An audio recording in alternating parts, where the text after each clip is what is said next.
दोस्तों, ये कहानी हर घर के उस बेटे को जरूर देखनी चाहिए जिनकी शादी हो गई। एक वृद्ध माँ रात को 11:30 बजे रसोई में बर्तन साफ कर रही थी। घर में दो बहुएं हैं जो बर्तन की आवाज से परेशान होकर अपने पतियों को सास को लाह ना देने को कहती हैं। वो कहती हैं, आप माँ को मना करो, इतनी रात को बर्तन धोने से हमारी नींद खराब होती है। साथ ही सुबह 4 बजे उठकर फिर खटर पटर शुरू कर देती हैं। सुबह 5 बजे पूजा आरती करके हमें सोने नहीं देती, न रात को ना ही सुबह।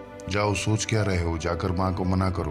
बड़ा बेटा खड़ा होता है और रसोई की तरफ जाता है। रास्ते में छोटे भाई के कमरे से भी वही बातें सुनाई पड़ती है जो उसके कमरे में हो रही थी। वो छोटे भाई के कमरे को खटखटा देता है। छोटा भाई बाहर आ जाता है। दोनों भाई रसोई में जाते हैं और माँ को बर्तन साफ करने में मदद करने लगते हैं। माँ मना करती है पर वो नहीं मानते। बर्तन साफ हो जाने के बाद दोनों भाई माँ को बड़े प्यार से उसके कमरे में ले जाते हैं और देखते हैं पिताजी भी जगे हुए हैं। दोनों भाई माँ को बिस्तर पर बैठा कर कहते हैं, माँ सुबह जल्दी उठा देना, हमें भी पूजा करनी है और सुबह पिताजी के साथ योगा भी करेंगे। माँ बोली, ठीक है बच्चों। दोनों बेटे सुबह जल्दी उठने लगे। रात को 9:30 बजे ही बर्तन मांजने लगे। तो पत्नियां बोली, माता जी करती हैं तो आप क्यों कर रहे हैं बर्तन साफ? तो बेटे बोले, हम लोग की शादी करने के पीछे एक कारण यह भी था कि माँ की सहायता हो जाएगी, पर तुम लोग ये कार्य नहीं कर रही हो तो कोई बात नहीं, हम अपनी माँ की सहायता कर देते हैं। हमारी तो माँ है, इसमें क्या बुराई है। अगले 3 दिनों में घर में पूरा बदलाव आ गया। बहुएं जल्दी बर्तन इसलिए साफ करने लगी, नहीं तो उनके पति बर्तन साफ करने लगेंगे।